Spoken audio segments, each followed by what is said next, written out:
கொல்லிக்கட்டை எடுத்து யாரும் தலை சொரிஞ்சுக்கிடுவாங்களான்னு ஒரு பழமொழி இருக்குது. பாஜகங்கிறது ஒரு கொல்லிக்கட்டை மாதிரி.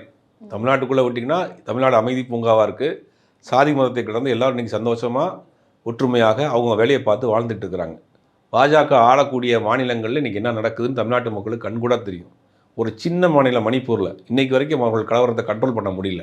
அவர்களுடைய ஆட்சி டபுள் இன்ஜின் சர்க்கார் இருந்தால் நாங்கள் அந்த மாநிலத்தை நாங்கள் உயர்த்தி கொண்டு போயிடுவோம். நாங்கள் டபுள் இன்ஜின் சர்க்கார் இருக்கக்கூடிய மணிப்பூரில் இன்றைக்கி வரைக்கும் கலவரத்தை அவர்களால் அடக்க முடியவில்லை, கட்டுப்படுத்த முடியவில்லை. ஒரு சின்ன மாநிலத்தில், பாஜக ஆளக்கூடிய மாநிலத்தில். இன்றைக்கி பல மாநிலங்களில் பாஜக ஆளக்கூடிய மாநிலங்கள் என்ன நடந்துகிட்டு இருக்குது.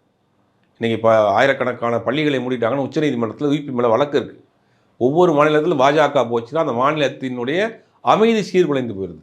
கண் முன்னாடி நம்ம பார்த்துக்கிட்டு இருக்கோம். இதை மக்கள் நோட் பண்ணுவாங்க, இந்த அளவுக்கு யோசிப்பாங்கன்னு நினைக்கிறீங்க? கண்டிப்பாக அந்த யோசிப்பாங்கனுடைய விளைவு தான் விருதுநகர் மாதிரியான ஒரு பின்தங்கிய ஒரு கிராமத்தில் உங்களுக்கு சோறு கூட போடுறோம், ஓட்டு கேட்டு வராதிங்கன்னு மக்கள் சொல்கிறாங்கன்னா அப்போ எந்த அளவுக்கு பாஜகவை தமிழ்நாட்டு மக்கள் புரிந்து வைத்திருக்கிறாருங்கிறது தான் உதாரணம்.